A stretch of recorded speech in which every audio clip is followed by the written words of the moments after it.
नमस्कार। आज हम कुछ जरूरी स्रोतों की गहराई में उतर रहे हैं। कोशिश है कि उनमें से सबसे अहम जानकारी और कुछ दिलचस्प पहलू निकाल सकें। हाँ, और हमारा मकसद है जानकारी को आसान बनाना, कुछ ऐसे तथ्य सामने रखना जो शायद चौंका दें और विश्लेषण ऐसा हो कि बात आसानी से पकड़ में आ जाए। बिल्कुल। तो आज हम बात कर रहे हैं आखिर शर्मा के पहले उपन्यास एन ओबीडिएंट फादर पर। यह पहली बार साल 2000 में आया था, है ना? हाँ, 2000 में। और बाद में लेखक ने इसमें कुछ बदलाव भी किए थे। अच्छा, हमारे पास ना इस उपन्यास की एक काफी डिटेल्ड समीक्षा है और अच्छी बात यह है कि इसमें स्पॉयलर्स नहीं है, तो कहानी का मजा खराब नहीं होगा। हाँ, ये अच्छा है। तो इसी समीक्षा के आईने में उपन्यास को समझने की कोशिश करते हैं। चलें? जरूर। तो ये उपन्यास सेट है 1990s की शुरुआत की दिल्ली में। हाँ। और कहानी सुनाई गई है रामकरण नाम के एक अधेड़ उम्र के व्यक्ति के नजरिए से। वो शिक्षा विभाग में क्लर्क जैसा कुछ है, मतलब निचले स्तर का अधिकारी। और यहीं से मामला थोड़ा पेचीदा हो जाता है।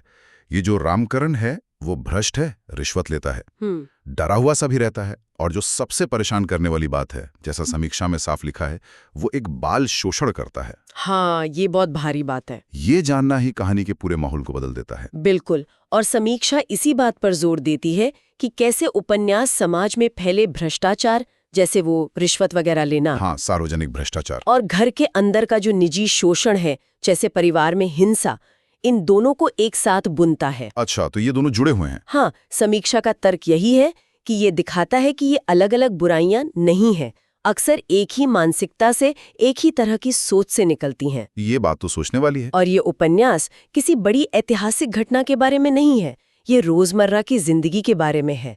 कैसे लोग एक दूसरे पर जुल्म करते हैं और फिर किसी ना किसी तरह उसके साथ जीना सीख लेते हैं। एक घुटन भरा माहौल। हाँ, एक तरह का नैतिक घुटन। कहानी का सेंटर तो रामकरण ही है।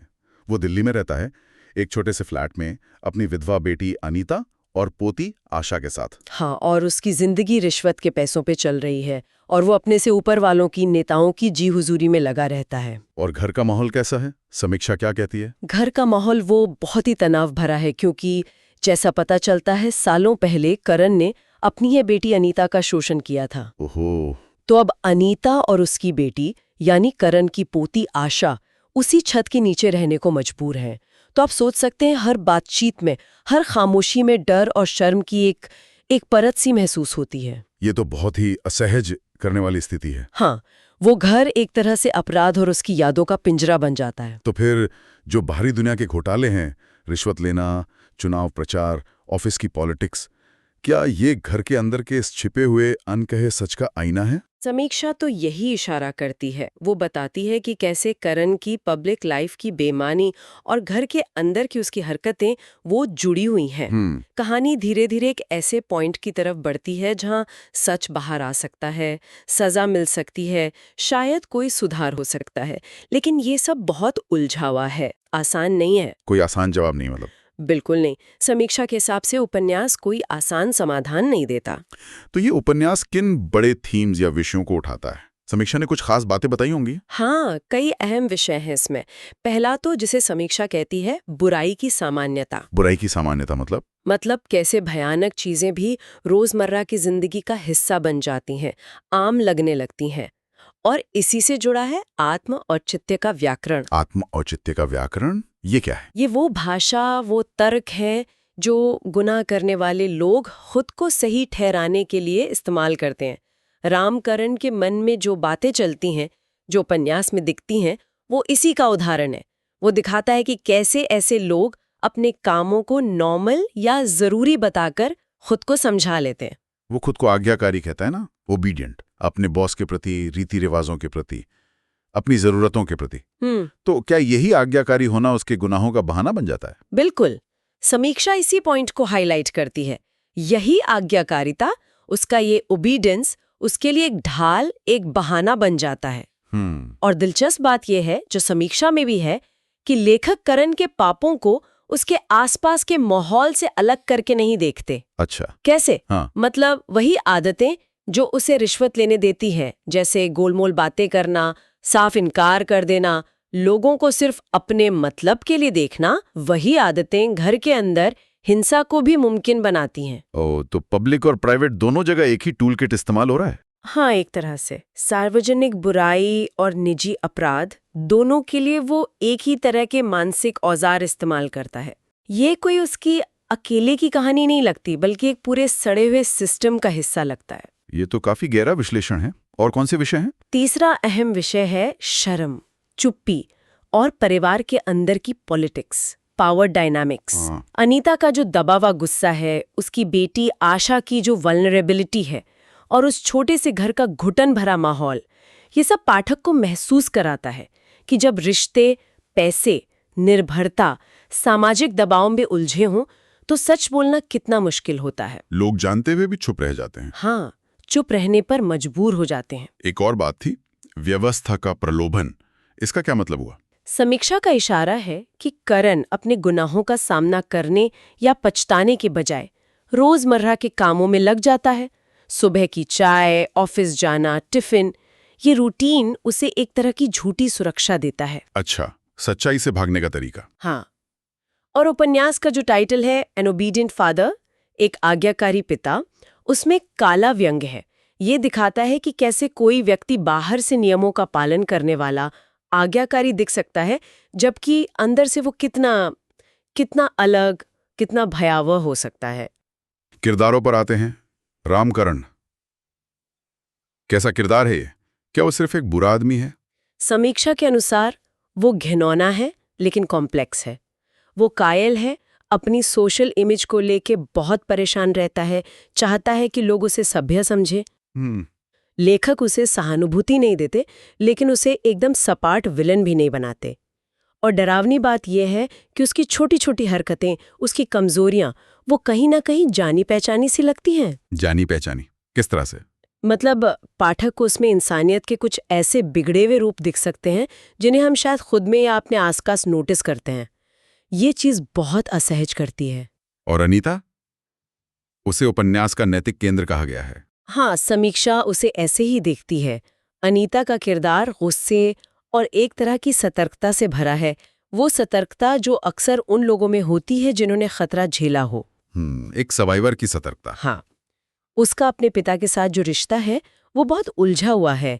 एक तरफ सुरक्षा और निर्भरता की मजबूरी है, तो दूसरी तरफ गहरा गुस्सा और नफरत। उनके बीच का जो तनाव है वही कहानी को आगे ले जाता है। और पोती आशा? समीक्षा कहती है उसकी उपस्थिति आवाज से ज्यादा है। ये थोड़ा समझाएंगे? इसका मतलब है कि आशा बोलती कम है, लेकिन कहानी में उसकी मौजूदगी बहुत वजन रखती है। वो मासूम है और उसकी यही मासूमियत घर के बड़ों के हर फैसले, हर चुप्पी के नतीजों को और ज्यादा गंभीर बना देती है। तो उसकी चुप्पी ही बहुत कुछ कह जाती है। बिल्कुल, वो एक तरह से इस खामोश शिकार का प्रतीक है जिस पर घर के तनाव का सबसे ज्यादा असर पड़ता है। कहानी में राजनीतिक किरदारों का भी जिक्र है ना?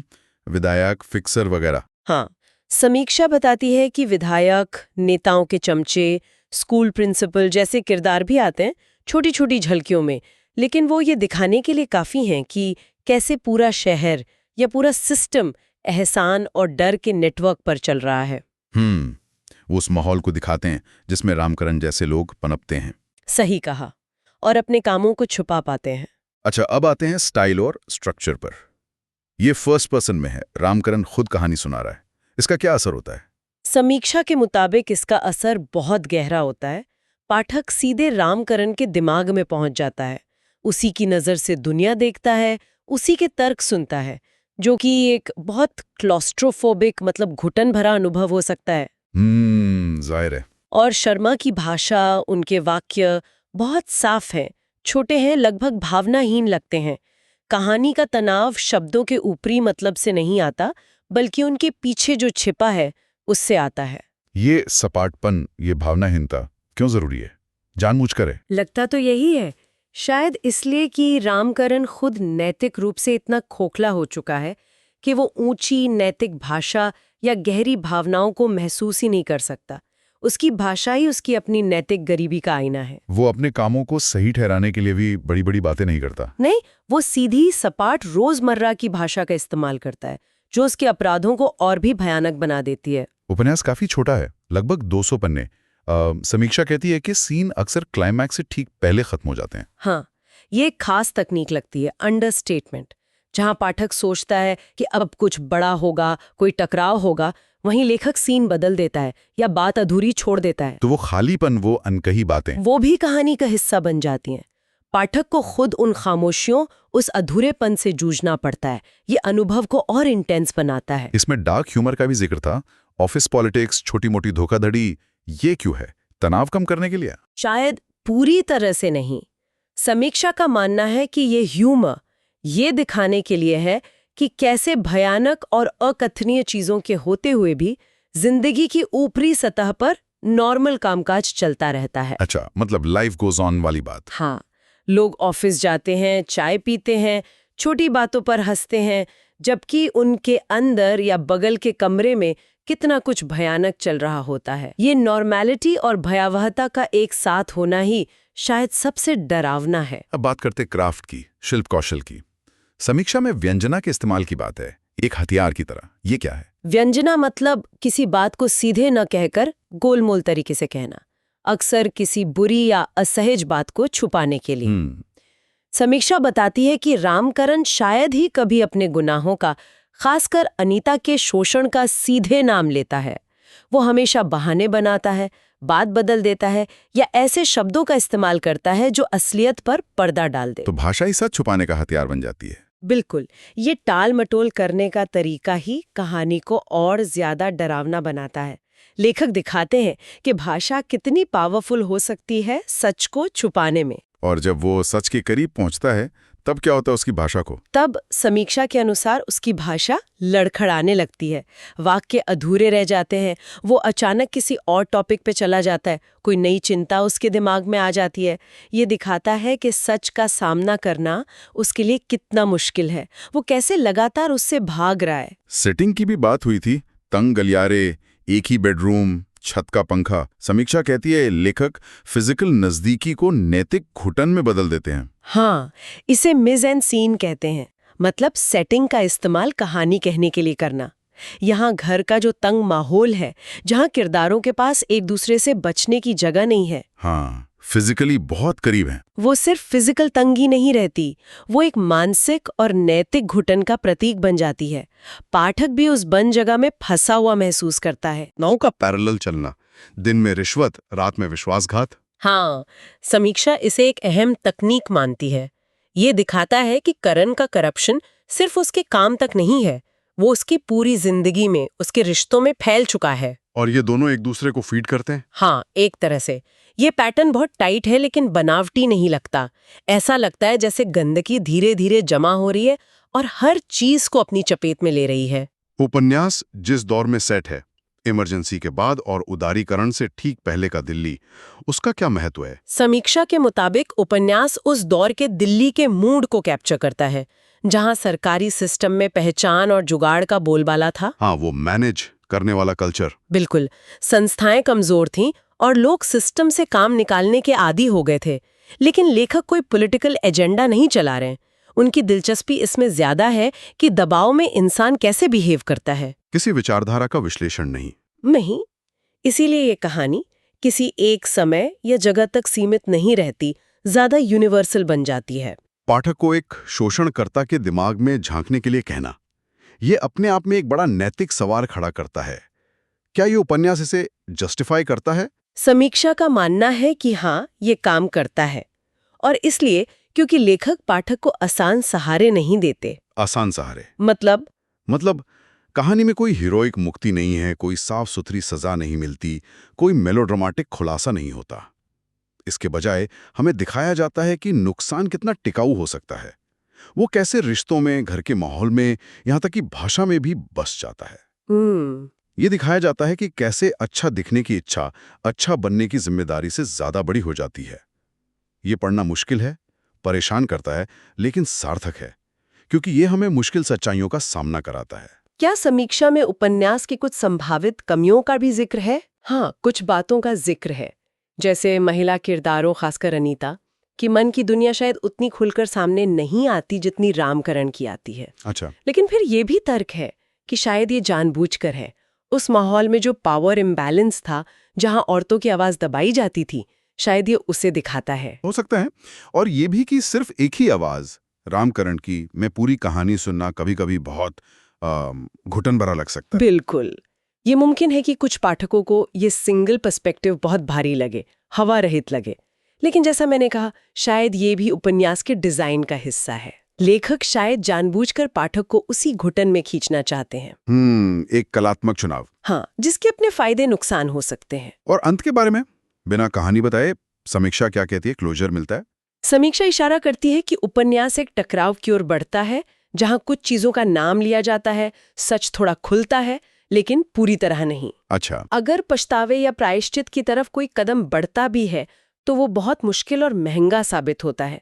लेखक किसी तरह की आसान इमोशनल रिलीफ देने से बचते हैं। मतलब कोई साफ सुथरा अंत नहीं है। नहीं, उनकी दिलचस्पी ये दिखाने में है कि जवाबदेही कैसी दिख सकती है जब अतीत को बदला नहीं जा सकता और आज को फिर भी जीना है। तो कुल मिलाकर इस उपन्यास की इस गहरी पड़ताल से क्या निकल कर आता है? ऐसा लगता है कि एन ओबीडियंट फादर एक बहुत ही पावरफुल किताब है। हाँ, बहुत पावरफुल। जो दिखाती है कि कैसे पब्लिक करप्शन और घर के अंदर का पतन, ये दोनों जुड़े हुए हैं। और ये सब रामकरण की उस सेल्फ जस्टिफाइंग आवाज के जरिए सामने आता है। बिल्कुल। और ये आज्ञाकारी होने का आइडिया, ये कड़वे मजाक की तरह बार बार आता है। दिखाता है कि बाहरी दिखावा कितनी भयानक सच्चाइयों को छुपा सकता है। ये यकीनन एक मुश्किल उपन्यास है पढ़ने के लिए, भावनात्मक रूप से भारी। हाँ, भारी तो है, लेकिन रिवॉर्डिंग भी है। रिवॉर्डिंग कैसे? किस मायने में? इस मायने में कि ये हमें आसान जवाबों से आगे जाने को मजबूर करता है। ये सिर्फ ये नहीं कहता कि ये बुरा है, बल्कि ये उस बुराई के काम करने के तरीके को, उस इनकार और सेल्फ डिसेप्शन के मैकेनिज्म को समझने की कोशिश करता है। ये दिखाता है कि चुप्पी और पावर डायनामिक्स किसी भी बंद सिस्टम में, परिवार हो या समाज, कैसे काम करते हैं।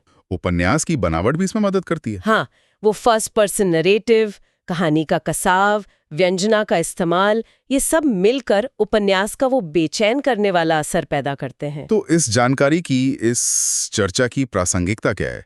ये विश्लेषण हमें क्या सिखाता है? मेरे ख्याल से ये दिखाता है कि लिटरेचर कैसे हमें इंसानी स्वभाव की मुश्किल और असहज करने वाली सच्चाइयों से रूबरू करा सकता है। जैसे कि आत्मधोखा, निजी कमजोरियों का सामाजिक पतन में बदलना। हाँ, सत्ता का दुरुपयोग, ये अविश्वसनीय नरेटर का एक बेहतरीन उदाहरण भी है। अविश्वसनीय नरेटर मतलब जिस पर भरोसा न किया जा सके। हाँ, ऐसा कहानी सुनाने वाला जिस पर पूरी तरह भरोसा नहीं किया जा सकता।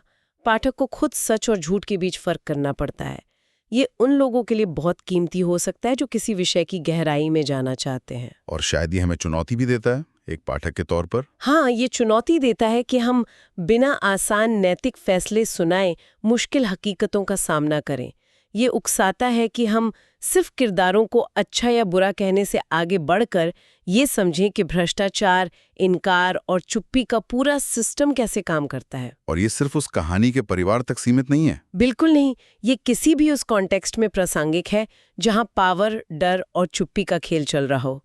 ये हमें अपने आसपास की दुनिया पर भी सवाल उठाने को मजबूर करता है। बिल्कुल। चलिए इसी सोच के साथ आज की बातचीत को यहीं रोकते हैं।